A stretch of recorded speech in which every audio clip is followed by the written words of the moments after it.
केवल इंफॉर्मेशन के पीछे मत भागिए। ये गूगल गुरु बहुत कुछ नहीं कर सकते। ये गूगल गुरु जितना बना रहे हैं उससे ज़्यादा मुगल गुरु बिगाड़ के चले गए हैं। और बाकी ये गूगल, क्योंकि ये अस्तूरा है किसके हाथ में? अगर किसी संत के पास हो तो उनके लिए ग्रंथ का काम करेगा, ये सबके जीवन का काम करेगा। पर तुम सोचो, तुम जिस बुद्धि से जीते हो, जिस मन से जीते हो, जिस काम क्रोध और वासना से जीते हो, क्या तुम्हारे लिए बहुत उपयोगी हैं? 90% इसका प्रयोग बच्चे क्या कर रहे हैं आप खुद बताओ। आपको खुद ही पता होगा। कर ये आ गया तो बड़ा अच्छा हो गया, मुझे काफ़ी तसल्ली है।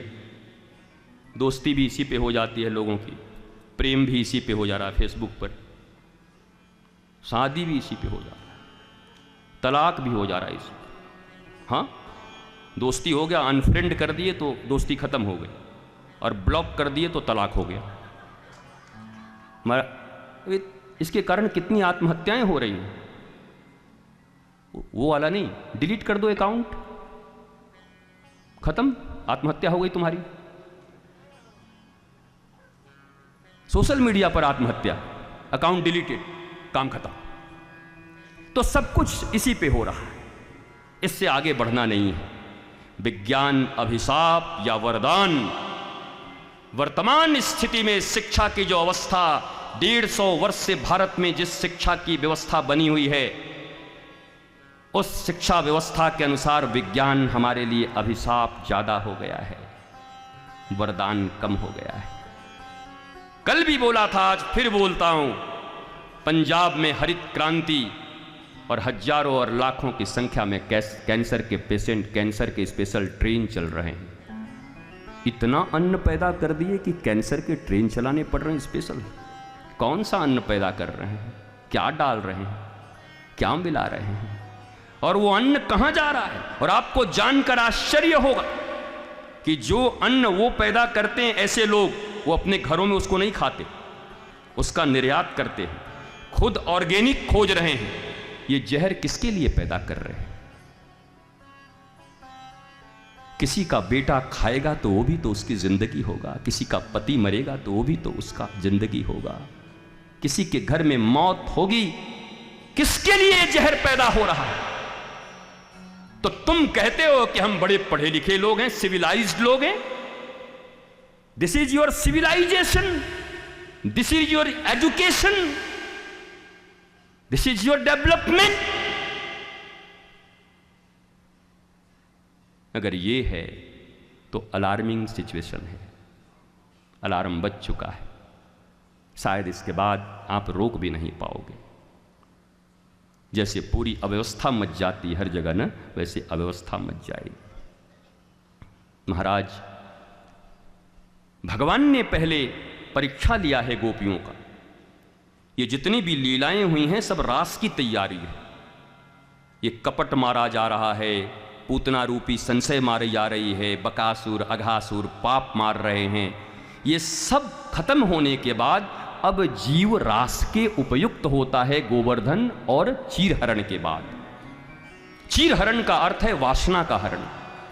मनुष्य के वासना का हरण जब परमात्मा कर लेते हैं तब फिर वो महारास का अधिकारी, रास का होता है, महारास का नहीं होता। क्योंकि गोपियां पहुंच गई हैं रास में, लेकिन जैसे ही ठाकुर हाथ पकड़ करके नृत्य करना प्रारंभ करते हैं वैसे ही गोपियों को भी अभिमान हो जाता है, हमसे सुंदर दुनिया में कोई होगा, ठाकुर अकेले मेरे साथ नाच रहा है। देखो, इतना सब कुछ परीक्षा लेने के बाद ठाकुर ने निशम्य गीतम तदनंग वर्धनम ब्रज स्त्रिया कृष्ण गृहीत मानसा आजग्य मुरण्योम्ल चित्योदमा सैत्र कांतो जवलोल कंडला। इतना सब होने के बाद बंसी बजी पर सुनाई उन्हीं को दी जो ठाकुर के इस परीक्षा में पास कर गए थे। अब कैसे कैसे लोगों को बंसी सुनाई पड़ी जरा देखो, ये जरूर सुनना जरूरी है। इसमें तो 10 प्रकार के लोग हैं, 2-3 प्रकार के ही बता देते।